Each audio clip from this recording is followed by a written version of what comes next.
laman ng unique skill na ang mga kondisyon ay nagawa na kaya magsisimula ng mag-evolve ang Haring Slime sa pagiging totoong Demon Lord kaya nakaramdam si Rimuru ng biglaang pagkaantok. Matapos nito ay nag-report ang Great Sage na merong isang nakaligtas dahil na-detect ito ng magic sense ngunit dahil sa antok ay walang magagawa si Rimuru dahil hindi maaring ihinto ang kanyang evolution kaya tinawag niya na lamang si Ranga at inutusan niya itong ibalik siya sa bayan at kunin ang dalawa bilang mga bilanggo ng digmaan. Maging si Ranga ay naramdaman ding may nakaligtas na kalaban kaya tinanong nito ang kanyang master kung ano ang gagawin na sinagot naman ni Rimuru na hayaan na lamang ito sa iba. Tinanggal na rin ni Rimuru ang anti-magic area na kanyang nilagay at nag-activate ng magic para tumawag ng demonyo. Dito ay inihandog ni Rimuru ang lahat ng bangkay sa sinumang demonyong sasagot sa kanyang summon at dito ay biglang nawala na ang mga katawan ng patay at lumabas ang demonyong Black Primordial kasama ang dalawa niyang alagad na demonyo. Binigyan ito ni Rimuru ng utos na hulihin ng buhay ang nagpanggap na patay na nagtatago.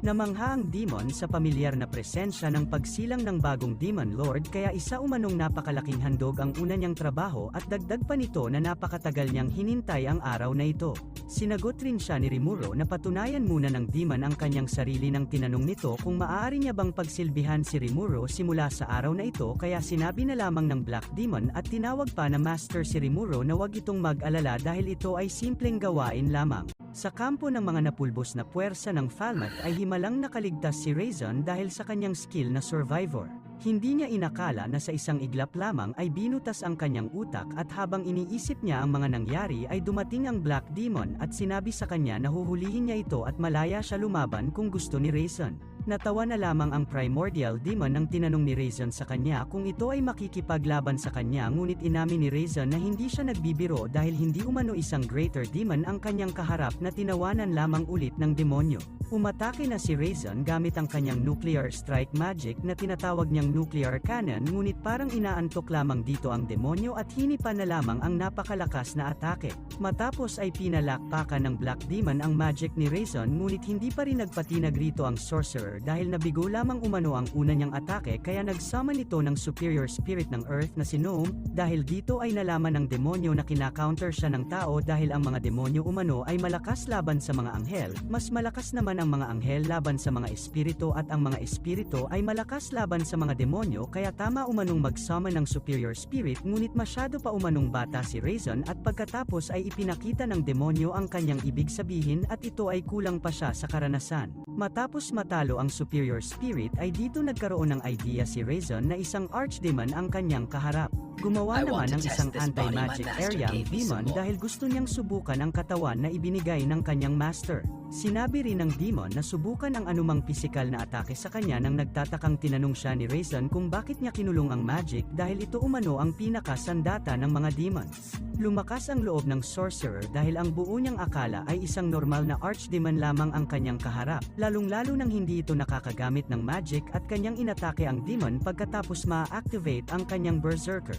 Dito ay hindi man lamang matamaan ni Raisin ang demonyo na hindi man lamang siya siniseryoso. Paunti-unti ay nagkakaroon ng idea si Raisin sa pagkakakilanlan ng demonyo at nagumpisa ito sa kulay ng mata ng demonyo hanggang sa napakatinding lakas nito kaya parang matatae na lamang ang sorcerer ng malamang isa itong primordial kaya pinuri ito ng demon dahil sa kanyang kaalaman. Dahil sa kanyang nalaman ay tila nawalan na ng pagnanasang lumaban si Raisin kaya tinanong siya ng demon kung tapos na ba ito kaagad. Sa sobrang lapit ng primordial demon sa kanya kaya hindi kinaya ni Raisin na ma-starstruck kung ano ang gagawin sa bundok na kung saan ay tanaw ang napakagandang city na Rimuru ay pinuntahan siya ng Black Demon at pinaalam nito kay Rimuru na natutuwa siya sa paggising ng kanyang Panginoon at binati ang kanyang matagumpay na evolution sa pagiging Demon Lord. Kahit ganito ang pagbungad ng demonyo ay tila hindi ito kilala ni Rimuru kaya kahit isa itong primordial ay si Rimuru lamang ang nakasakit sa kanyang damdamin. Base sa pangingilatis ni Rimuru ay isa itong high-rank ang demon ngunit hindi niya ito kilala at naalala niya lamang ito nang sinabi ni Ranga na ito ang demonyong kanyang ipinatawag nang maubos niya ang mga sundalo ng Falmouth kaya patanong na sinabi ni Rimuru sa demon na andito pa pala siya.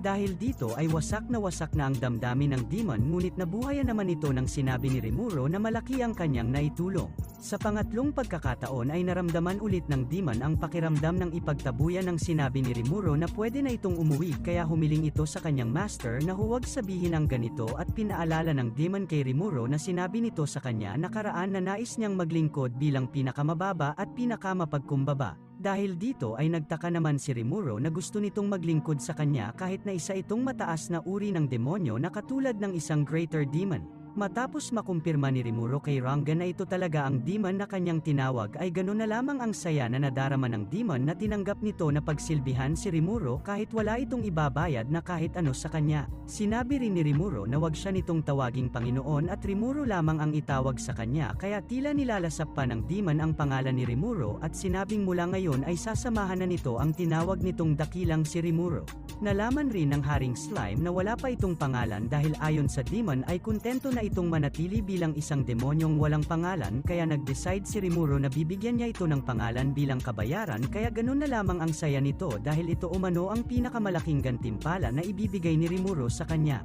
Dahil sa gusto ni Rimuro na bigyan ito ng demonic name dahil isa itong demon kaya naisip niyang Diablo ang ibibigay niyang pangalan kaya dito ay nag-umpisa ng mapunta ang napakaraming magicules ni Rimuro kay Diablo na ikinahina ni Rimuro dahil kalahati ng kanyang magicules ang nagamit sa pagbibigay lamang ng pangalan. Ang buong akala ni Rimuro ay katulad ito ng tinawag niya ang Greater Demon na si Beretta na gumamit lamang ng 30% magicules. Dahil dito ay nagsalita si Raphael na hindi maaaring gawin ang isang patas na paghahambing dahil simula umano nang nag-evolve si Rimuro ay tumaas ng 10 beses ang kanyang magicules na kanyang ikinagulat. Naghinala na lamang si Rimuro na mag-e-evolve si Diablo sa pagiging isang masamang demonyo at pagkatapos ng kanyang evolution ay namangha si Rimuro dahil mukhang napakalakas ni Diablo. Matapos mabigyan ng pangalan ay sinabi ni Diablo na nag-uumapaw ang kanyang pasasalamat kay Rimuro at dagdag pa nito na nasa kanya na ang kanyang debosyon mula sa araw na ito at pagkatapos ay napansin ni Diablo na may bumabagabag sa kanyang master kaya humiling ito na sabihin sa kanya. Dito ay sinabi ni Rimuro ang sabay-sabay na problema